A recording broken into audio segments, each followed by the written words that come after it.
Thank you, Matt, and thank you, Congress. It's such a pleasure to be back with you again here in Brighton, a city of sanctuary, of solidarity, and a city that once again this summer showed that there's no place for hatred, division, or violence on our streets.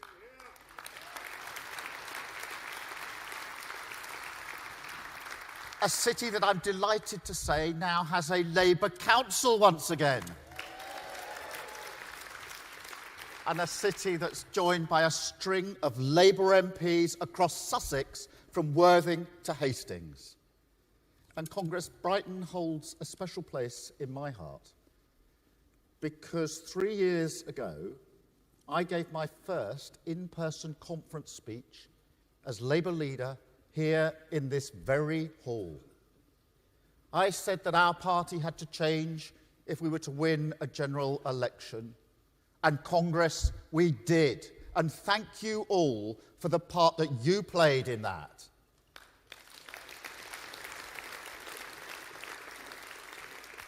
And now, because of the hard work that we did together, I'm able to address this Congress for the first time as Prime Minister.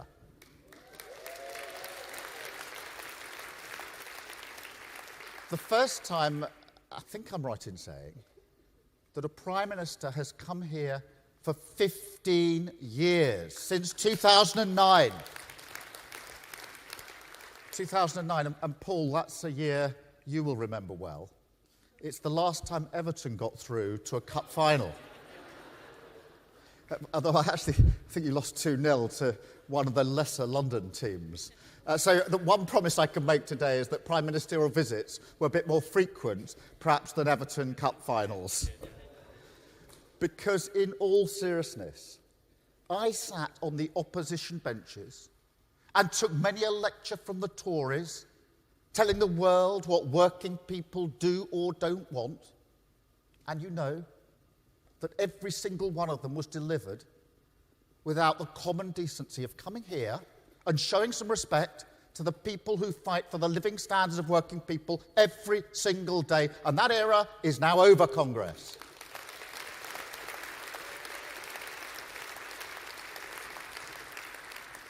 And I would like to thank every one of you who played a role in ending it. Every one of you who took to the streets and the doorsteps of your communities to remove the burden of Tory rule from our shoulders. But even more importantly, I'd like to thank every one of you who held the social fabric of this country together through 14 years where it came under relentless attack. The cleaners, the carers, the nurses, physios, shop workers, drivers, builders, cooks, posties, farmers, retailers, warehouse workers, technicians, teachers and teaching assistants, I could go on, the working people who got us through the pandemic and so much more, the backbone of this country.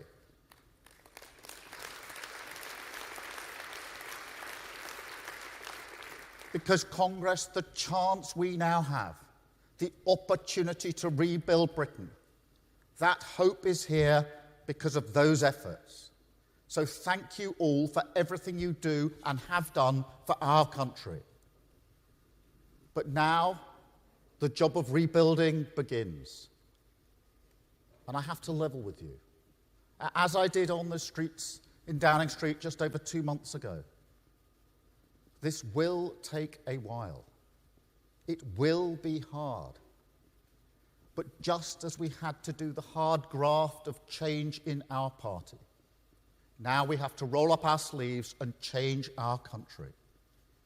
And Congress, the light of a fairer Britain, a more prosperous, secure and dynamic country, is at the end of the tunnel. That doesn't mean that it's easy to get there. The Tories knew it would be like this. That's why they called the election early.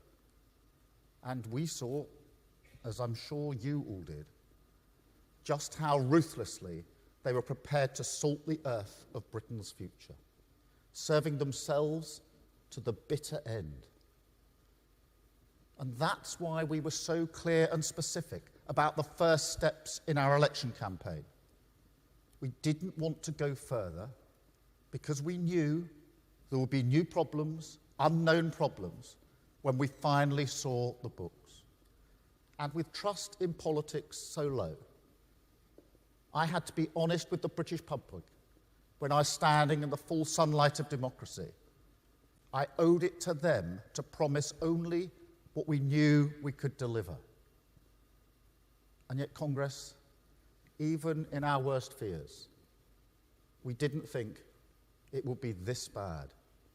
The pollution in our rivers, the overcrowding in our prisons, so much of our crumbling public realm, universities, councils, the care system, all even worse than we expected. Millions of pounds wasted disgracefully on a Rwanda scheme that they knew would never work. Politics reduced to an expensive, divisive, noisy performance. A game to be played, not the force that can fundamentally change the lives of those that we represent. And Congress, the bill for that performance is now in. And I'm afraid if we don't take action, it's a cheque that will bounce. Britain left with a social black hole and a financial one. £22 billion this year alone. Concealed not just from us, not just from you and working people, but even from the Office of Budget Responsibility, the watchdog that is there precisely to protect working people.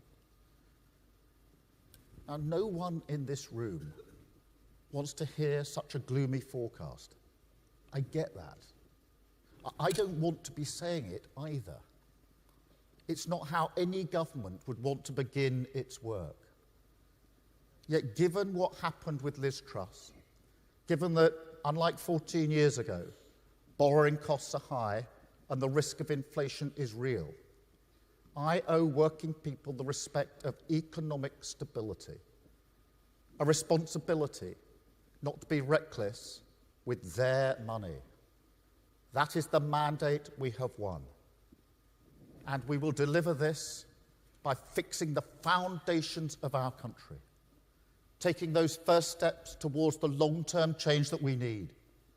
That is how this government will return wealth creation to Britain, to the service of working people. Because, Congress, make no mistake, that is the opportunity here. This is not a project that will be content to achieve a good few Labour things and leave the broader economic settlement untouched. No, the crisis we've inherited means we must go deep into the marrow of our institutions, rewrite the rules of our economy, fix the foundations so we can build a new home.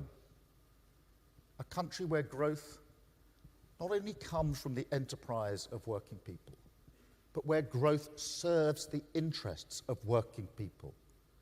Living standards rising, not just because we're redistributing from prosperous parts of the country, but because we're growing the economy in every community. That is our mission. Who is growth for? Who does it serve? The right answer, the Labour answer, the British answer must be working people, and that is the change that we stand for.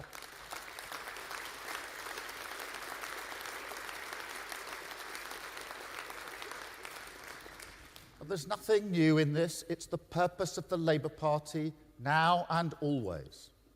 And throughout this government, no matter the storm, the service of working people will be our anchor, our still point in a turning world, the people we hold in our mind's eye as we face up to the daunting challenge of our inheritance and secure our mission on growth.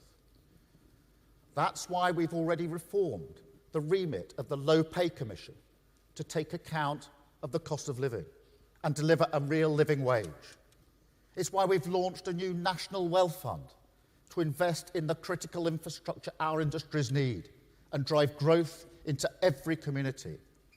It's why we've unlocked solar and onshore wind, started bringing rail back into public ownership, committed to a proper industrial strategy, switched on great British energy, and begun, in partnership with you and business, the biggest levelling up of workers' rights in a generation.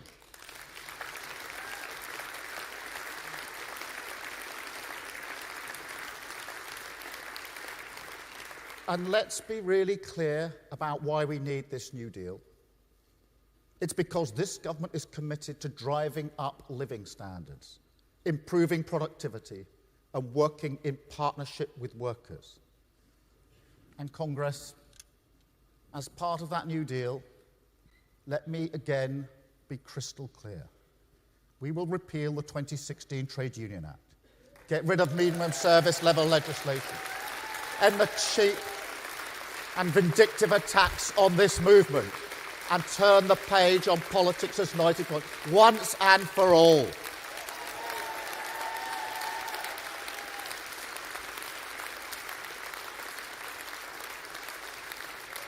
And Congress, this is the opportunity of power. It was hard won and hard fought for. I want to thank the General Secretary for his role in that. Paul has always been a campaigner, a force of nature. And across the movement, there are people without whom we could not have done this. Too many to thank here, but they know who they are. Because election victories don't fall from the sky, certainly not for the Labour Party. But as well as your support, we also had to change. This election would not have been won if we had not changed. We have the chance now to repair our public services because we changed the Labour Party. We have the chance to make work pay because we changed the Labour Party. We have the chance to deliver for working people, young people, vulnerable people, the poorest in our society because we changed the Labour Party. So when I say country first, party second, that isn't a slogan. It's the guiding principle of everything this government will do. We ran as a changed Labour Party, and we will govern as a changed Labour Party.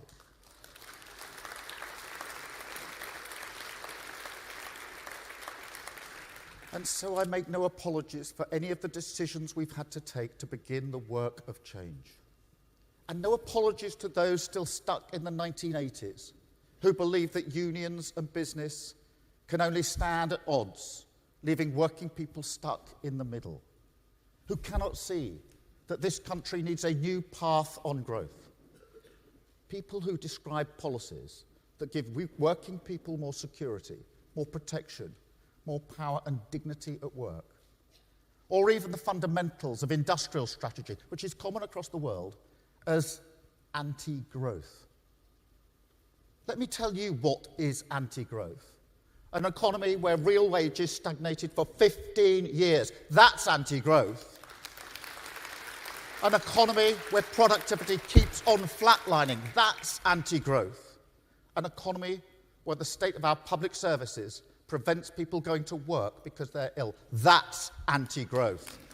And so I won't take lectures from the Tories or others who complain every time this government tries to undo the damage that they have done, clinging desperately to the failed model of the past. And nor will I take seriously the complaints of people who had their time, faced with the same difficult problems, chose to run away from the responsibility of fixing them.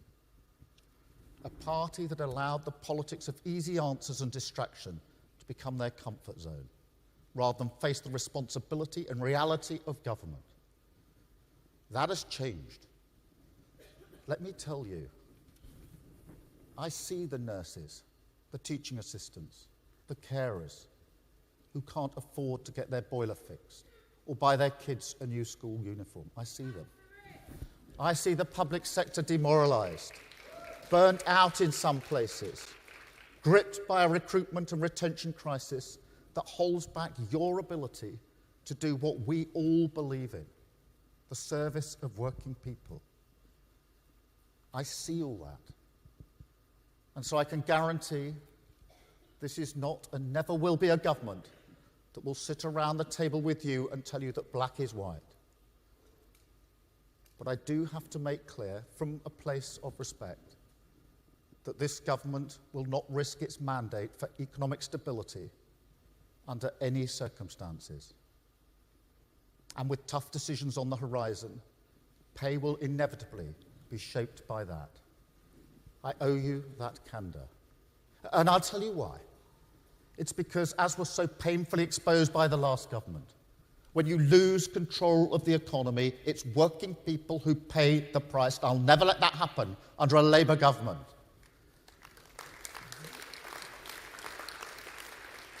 And that's why I call now, as before the election, for the politics of partnership, with us in government, with business, and most importantly of all, with working people. Now that sounds very straightforward and attractive, but I'll tell you this, it's much more difficult. Alongside collaboration, it also requires compromise. It demands that we work through our disagreements and with those who have a different perspective. Partnership is a more difficult way of doing politics. I don't deny that. I know there's a clarity in the old ways, the zero-sum ways, business versus worker, management versus union, public versus private, pick your side, to the victor the spoils. Nonetheless, I say to everyone now, and I think many of you already know this, that kind of politics is not what the British people want. When I say to them that our policies will be pro-business and pro-worker, they don't look at me as if I'm deluded. No, they see that as the most ordinary, sensible thing in the world. I know there will always be disputes. Of course there will. But in all seriousness, there is a mood of change in the business world, a growing understanding of the importance of good work and the shared self-interest that comes from treating the workforce with respect and dignity, the productivity gain of fairness. And Congress, that is an opportunity to be grasped.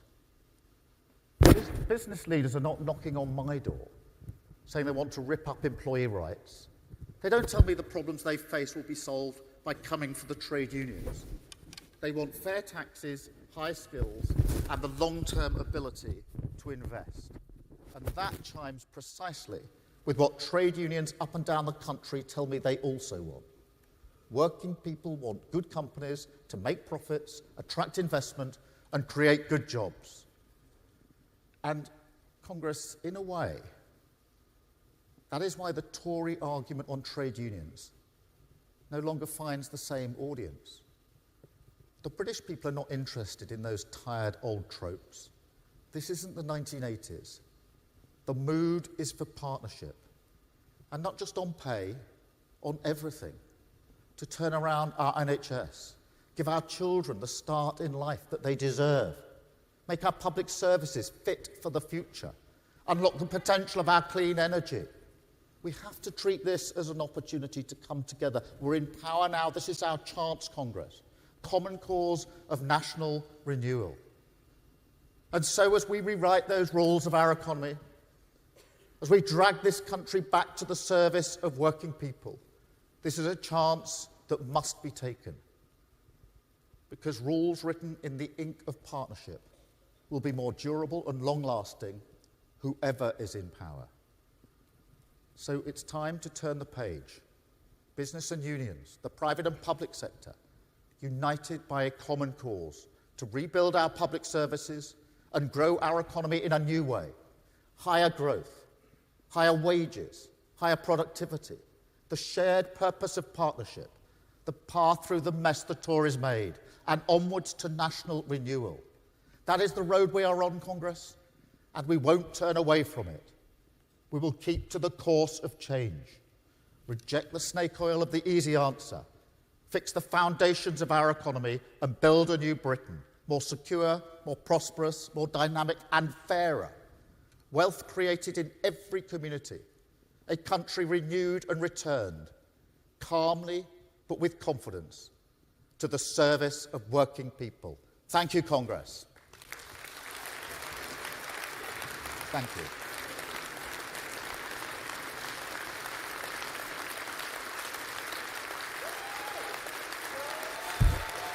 Thank you.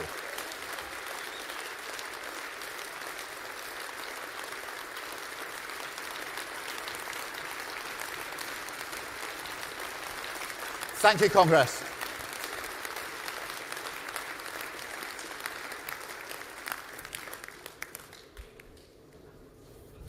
Keir, it was great to hear from you as Prime Minister, and you can see from the reaction of Congress that you have the support of the trade union movement in the tasks you've set out. Congress, as I indicated earlier, the Prime Minister has agreed to take questions, and we will be taking questions in batches of 3, and I invite Paul Novak to introduce our first questions. Thanks, President, and thanks to the Prime Minister, not only for his address, but agreeing to take questions as well. We are going to take 6 questions from the conference floor, and I'll take those questions in batches of 3. So our first question from this side of the room comes from Julia, a social care worker from the North West and a member of Unison. Julia.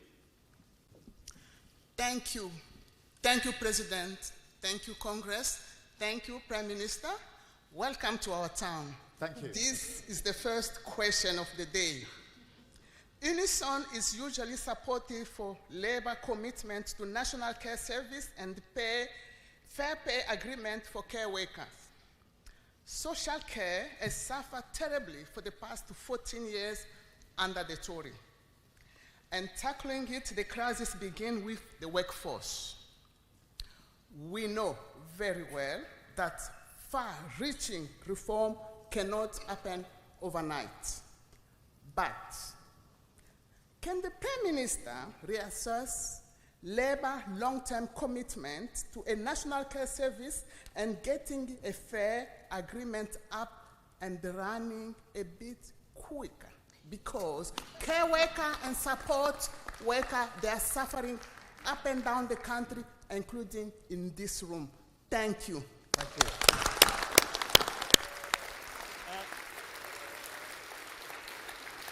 you. Thanks, Julia. Our second question is from David, who's a United Executive Council member who works in the health sector. David. Thank you, Congress. Thank you, Mr. President. Prime Minister, it's great to be here. I'm pleased to see Labour Prime Minister in this hall. Thank you. As our General Secretary, Sharon Graham, said yesterday, I'm sure you heard her great speech. As she said, rates of investment in British industry are the lowest in the G7, and other countries have much more money set aside for future investment. If we don't start investing much more in industry now, how can we ensure Britain gets the good quality jobs we need workers to transition into, and especially our green jobs and the steel works that we all want? Thank you very much, Prime Minister. Thanks, David. And our third and final question in this section is from Sonia, who's a branch secretary for school support staff at the GMB.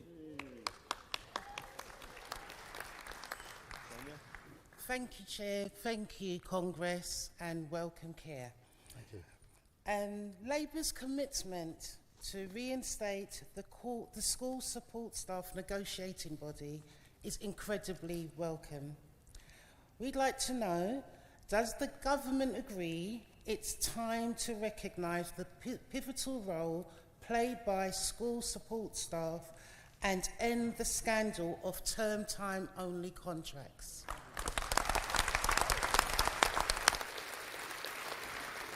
Thank you, colleagues, for those questions. Let me take them in turn. Firstly, Julia, in relation to care and the care service. As I think I've said to this Congress before, I know about this. My sister is a care worker. I know just how difficult it is, how fragile the working conditions are, and it's hugely important that we make that commitment, as we have done and as we do, to a national care service. That is one of the absolute objectives of this government, to create that national care service, and it does, of course, start with the staff. It doesn't end with the staff, but it starts with the staff, because you will know across your unions, across your members, just how fractured the working conditions are, and that's the reason, amongst others, that so many leave care to go and work in other sectors, because they want a framework that is better for them. So it starts with the staff, and the Fair Pay Agreement, it will be the first of its kind that we will be bringing through, and we've deliberately chosen the care sector because we think it's the sector that most needs it. So that's the foundational stone, if you like, of the National Care Service, but we made a commitment to this. We'll stick to that commitment. We will see this through, and we look forward to working with you, Christina and others, to deliver on this really important commitment.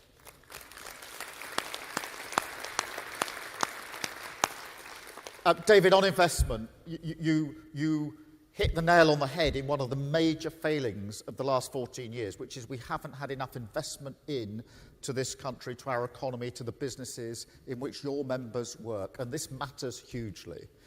Whenever I ask investors why they haven't put the money into the United Kingdom in recent years, they tell me it's because of the chaos of the last 14 years, particularly the recent years, with chopping and changing Prime Ministers, Chancellors' strategies. That is not to create the conditions for investment. The way to create the conditions for investment is economic stability, real clarity and strategy about where we're going as a government, whether it's on Clean Power 2030 or other strategic decisions, so we can get that investment in, make sure that we get the growth that we need, and growth in every part of the country. And just on growth, because it's so important, yes, we want economic growth. Your members want economic growth. We want wages to go up. We want living conditions to improve. We want to have public services to be better. And we need it across the whole of the country. And that's why I said what I said about redistribution. I don't want a model that says growth is only for some parts of the country and redistribution is the answer for other parts of the country. We've got to have the commitment, the determination to make sure that investment brings growth across all parts of our country, and that's why we set up the National Wealth Fund. That's why the industrial strategy is so important, and Great British Energy to make sure that we get that investment in. So thank you, David, for that question. And then Sonia, on school support staff and the negotiating body. It's really important that we've reinstated the negotiating body, because I want every single child, wherever they come from, whatever their background, to have the best education they can possibly have.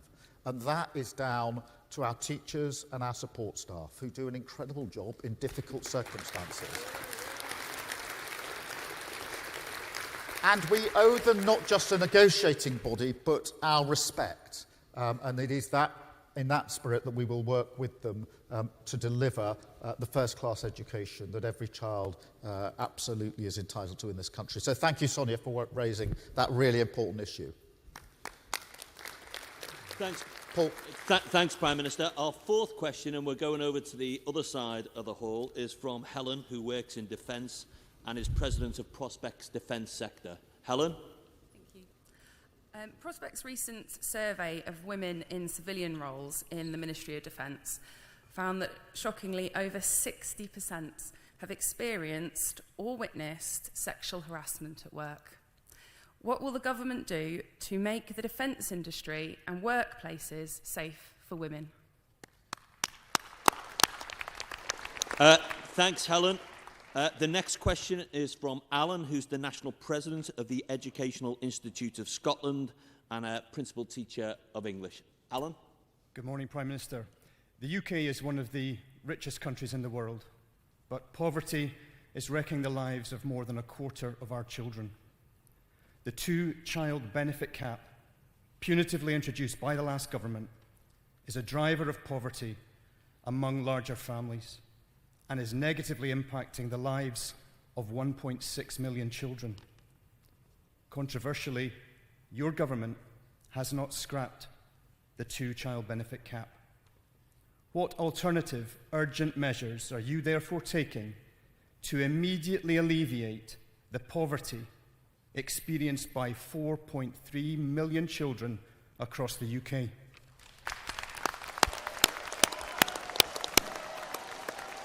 Oh, okay. Thanks, Alan. And our sixth and final question is from Jane, who's a retail worker from North Wales and who's also president of Usdaw. Thanks Jane. for that, Paul. Morning, Prime Minister. I work in retail, and increasing levels of violence, threats and abuse are a massive concern for me and for my colleagues. Labour's welcome commitment to introduce a specific offence of assaulting a retail worker will send out a clear message that this government takes retail crime seriously. What more will your government do to help us feel safe at work? Thank you very much, colleagues. Helen, let me start with the question of sexual harassment, because that figure of 60% is shocking, I think, for any of us to hear. And it's not just in defence, it'll be across all other sectors in the public and private. Sexual harassment at work is never, ever acceptable, and we have to take measures to grapple with it. And that's why I'm really pleased that in the New Deal legislation there will be stronger protection in relation to sexual harassment. That's much needed and can't come quick enough as far as I'm concerned. I think we have to have a wider mission here as well, because whether it's in the workplace or elsewhere, sexual harassment, violence against women and girls is unacceptable in all its forms and all its places. And that's why within the missions that we've set out for government, I've made violence against women and girls central to that, because I'm determined that we, together with you and others, will fight this. It's been talked about for far too long. It's time now for action. I'm really pleased that now we're in power, we can actually act rather than talk about this. So thank you very much for raising that. Alan, thank you for raising the question of child poverty. It is a really important issue, as you know, as the whole of Congress knows, and it matters to this government. Obviously, we've had to take difficult decisions, given the economic circumstances we're in, for reasons that I have explained. But that does not diminish, to answer your question directly, our absolute determination in relation to child poverty. It's far too high. It is our responsibility to bring it down. We've already obviously set up a task force, but that has to get to the underlying causes as well. This isn't an issue that can be solved just by one adjustment in welfare, frankly. It's about housing, it's about education, it's about wages, it's about conditions in which people live, health, mental health. All of that has to be addressed, and we are determined to address it and are already addressing it, because just as the last Labour government brought child poverty right down, so will this government. We'll work with you and others and everybody in the room to make sure that we make good on that commitment, because it is so important to us, and we'll work with you on it. So thank you, Alan, for raising it. And Jane, on the question of offences against retail workers, I mean, this truly is shocking, and I know you've raised it a number of times. Usdaw's obviously had a very important campaign on it. Paddy Lillis raises it with me pretty well every time we meet, and rightly so. And I went to Warrington to the Iceland store there to talk to the staff, and it was the first thing that they spoke to me about. I went to Swindon to the Morrison's shop there, and we had an extended session, and the number one issue for them was the abuse that they were coming under. Sometimes in relation to shoplifting, which is prevalent, as you know, but also more generally. And then in Southampton, which was smaller shops, but still it was the same issue over and over again. It's not acceptable. It can't be acceptable in any circumstances. It is demoralising for the workforce in every single way. And that's why I'm really pleased that we can introduce an offence to deal with it. But we have to go further than that. We can't have a situation where shoplifters can walk in, shoplift and walk back out again, and nobody can do anything about it. We're going to turn that, change that, work with you. This has to be a specific uplifted offence. We have to take it seriously. And I'm not wanting to hear again from those that are on the front line about the appalling attacks and insults that they are subjected to. It's everywhere across the country. It is really hard for the workforce to take. You have rightly championed it as a cause. We join you in that cause, and we'll do something about it, working with you and other trade unions. Such an important issue. Thank you so much, Congress, for having me. Very good to be with you. Enjoy the rest of Congress. Thank you. On behalf of Congress, I'd like to thank you for attending today, for speaking and for taking questions, and we look forward to working with you and the government. Thank you. Thanks very much.